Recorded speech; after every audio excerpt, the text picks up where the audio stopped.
4 personnes sont mortes vendredi en Libye. C'était au cours des combats qui ont opposé des forces de la coalition Fage Libya à celles du gouvernement internationalement reconnu.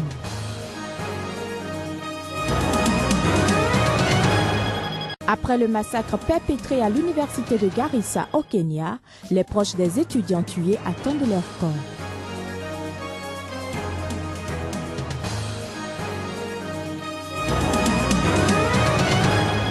Des nouvelles du crash A320, la deuxième boîte noire a été retrouvée jeudi par les gendarmes. Elle confirme une action volontaire du copilote.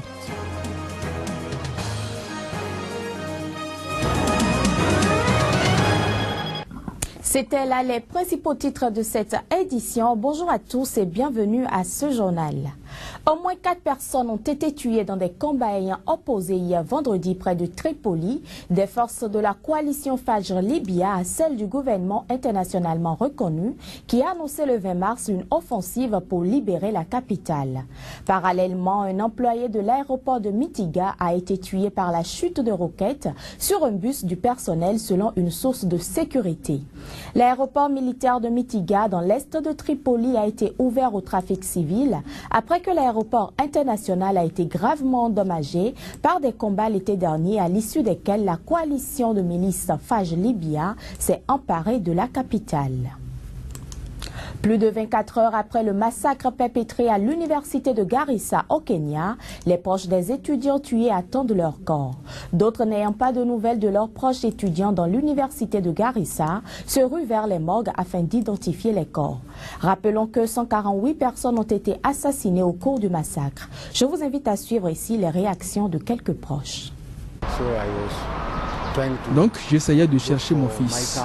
Je ne l'ai pas eu au téléphone, j'ai essayé mais pas réussi. Donc je suis allé à l'hôpital de Kenyatta pour voir qui avait été amené et il n'était pas là. Je suis donc venu à la morgue, je n'ai pas encore vu son corps.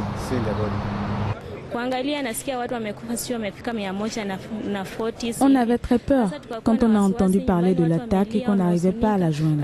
Les gens à la maison ont commencé à paniquer et à pleurer, car Garissa est très loin. C'est pour ça que nous devons venir ici pour confirmer. Si nous ne la trouvons pas, nous irons à l'hôpital de Kenyatta. Si nous ne la trouvons pas là-bas non plus, nous verrons quoi faire. Nous sommes très tristes. Wakati nilikuwa kazini, saa mimi sikuwa najua, ndio nikapigiwa simu kutoka nyumbani, kaambiwa kwamba j'étais au travail et n'avais pas entendu parler de l'attaque. Donc j'ai reçu un coup de fil de la maison m'informant de l'attaque à l'université. On m'a demandé de le contacter pour savoir comment il allait. Mais j'ai essayé de l'appeler, lui et ses amis, mais ils étaient tous injoignables. Je ne savais pas quoi faire. Kujaribu kutafuta contact za marafiki zake zote zikamteja. Sasa kufikia hapo sasa nikashindwa nifanye aje. Après le sommet des chefs d'État de la Commission du bassin du lac Tchad du 7 octobre 2014, précédé par 3 réunions des ministres de la Défense et les réunions ministérielles du 13 octobre 2014 et celle du 20 janvier 2015, des actions concrètes ont été arrêtées afin de concevoir le cadre juridique de l'opérationnalisation de la force mixte internationale et poser les jalons de la stratégie de lutte contre Boko Haram.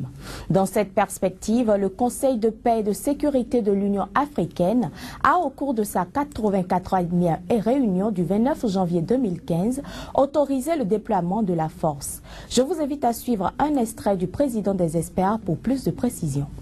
Les experts des États de la CEDEAO et de la CEACS sont réunis à Douala ce jour pour justement se pencher sur la lutte contre Boko Haram, en prélude à la tenue à Malabo d'un sommet des chefs d'État de ces 2 grandes régions. Il s'agit concrètement d'élaborer une déclaration dans ce sens-là. Les États victimes, non seulement de l'Afrique centrale, le Tchad et le Cameroun, mais on a 2 États de l'Afrique de l'Ouest, le Nigeria et le Niger. À ce titre, il était tout à fait indiqué que la CEDEAO puisse contribuer, ne serait-ce que dans la définition des approches de lutte contre cette secte-là. Moins d'une semaine après son élection à la tête du Nigeria, Muhammadu Buhari fait de la lutte contre Boko Haram et la corruption ses priorités. Des priorités qui, on s'en souvient, avaient fait objet de promesses de campagne. Promesses que les Nigériens espèrent voir devenir une réalité. Le nouveau président nigérian élu doit faire face à de multiples défis. En priorité, la lutte contre la secte islamiste Boko Haram et la corruption. Ce sont les premiers chantiers auxquels Muhammadu Buhari a promis de s'attaquer durant sa campagne. Si beaucoup se préoccupent de la lutte antiterroriste, d'autres s'intéressent davantage à la manière dont le nouveau président mènera sa lutte contre la corruption. Most of us who live in this region know precisely where the corruption is. La plupart d'entre nous qui vivons dans cette région savent où la corruption se trouve. Et la corruption ne se repose pas tant sur l'industrie du pétrole. Ce sont des businessmen qui font leur business. Il y a d'autres personnes qui s'alignent avec eux, certains au gouvernement, d'autres peut-être des dirigeants importants qui prennent tant de ce système corrompu pour se rendre plus riches. Je pense que ce sont eux les personnes qui devraient être visées.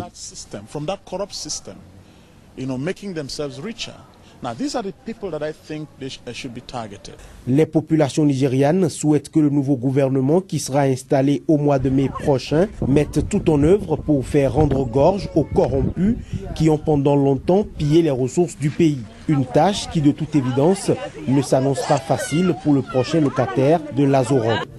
En bref et en image, la justice ivoirienne a annulé vendredi la suspension du président du Front populaire ivoirien Pascal Affi-N'Guessan.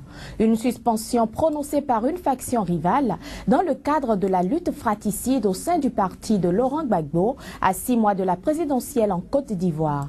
Principal parti d'opposition, le FPI est divisé en deux camps. Le premier veut participer à la présidentielle d'octobre derrière Affi-N'Guessan. Quant à l'autre, il refuse un tel scénario et met la libération de l'ex-président Laurent Gbagbo au cœur de la stratégie de lutte du parti. Notons que les deux factions se sont déjà affrontées en justice en décembre à l'avantage d'Affi-N'Guessan. Le mouvement de la lutte pour le changement en RDC Lucha recrute de nombreux jeunes révoltés par les séquelles de la guerre à Goma.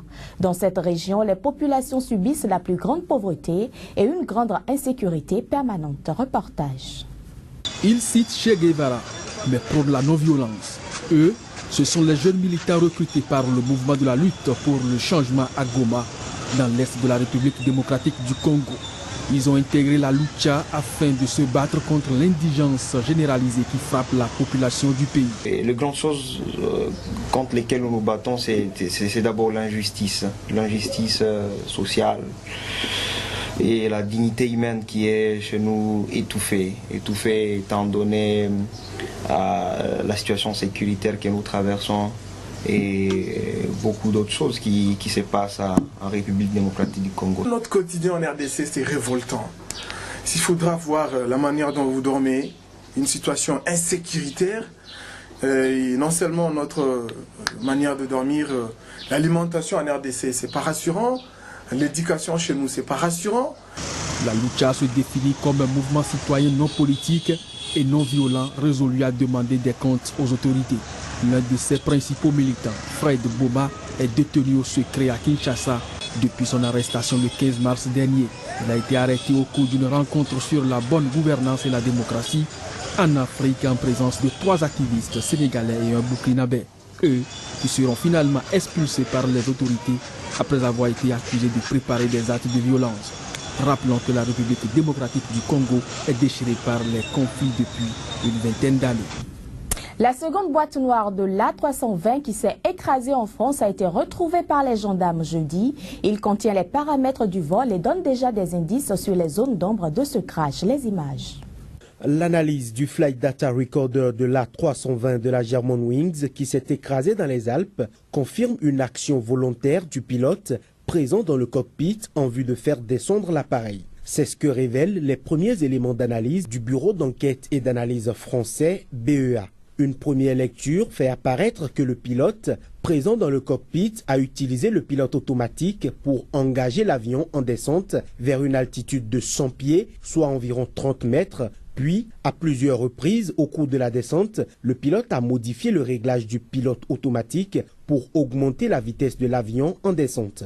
Le BEA n'apporte pas d'éléments supplémentaires, mais précise que ces travaux continuent pour établir le déroulement factuel précis du vol. L'analyse de la première boîte noire avait conduit à suspecter le copilote Andreas Lubitz d'avoir décidé de se suicider et d'entraîner dans la mort les 149 autres personnes à bord de l'avion. L'avion assurait la liaison entre Barcelone et Düsseldorf. En Allemagne, la justice a indiqué qu'Andreas Lubitz, 27 ans, dépressif, s'était renseigné sur les portes blindées dans les avions dans les jours précédant le vol mortel. Les autorités françaises ont quant à elles promis une identification rapide des restes des victimes sur la base de leur ADN. Il faudra encore attendre 3 à 5 semaines pour les identifications. La catastrophe aérienne, l'une des pires qu'ait connue la France, a poussé de nombreuses compagnies aériennes dans le monde à instaurer une obligation de laisser en permanence, lors d'un vol, au moins 2 personnes dans la cabine de pilotage. Pour faire face aux probables demandes de dommages et intérêts des familles, le consortium d'assureurs conduit par le géant allemand Allianz a mis de côté 279 millions d'euros selon Lufthansa, maison mère de Germanwings. Des fidèles philippins se sont infligés le supplice de la croix et de la flagellation jusqu'au sang. Chaque année, de nombreuses personnes font le déplacement pour le spectacle des traditionnelles cérémonies du Vendredi Saint dans cet archipel, la bastion du catholicisme en Asie. Reportage. Le rituel annuel consistant à rejouer les dernières heures de Jésus-Christ se déroulait sous une chaleur écrasante dans la région de San Fernando, près de Manille, devant des milliers de spectateurs. Des dizaines de personnes ont défilé pieds nus en se flagellant jusqu'à la colline, où une dizaine d'hommes au total ont subi l'épreuve de la crucifixion cette année, certains cloués à la croix, d'autres y étant attachés.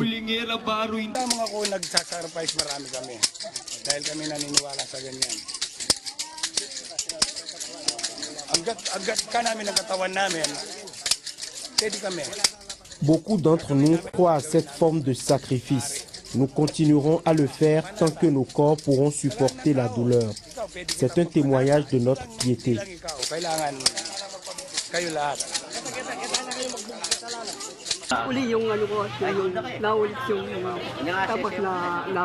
Quand j'étais sur la croix, j'ai pensé à Dieu qui m'a guéri d'une dépression nerveuse.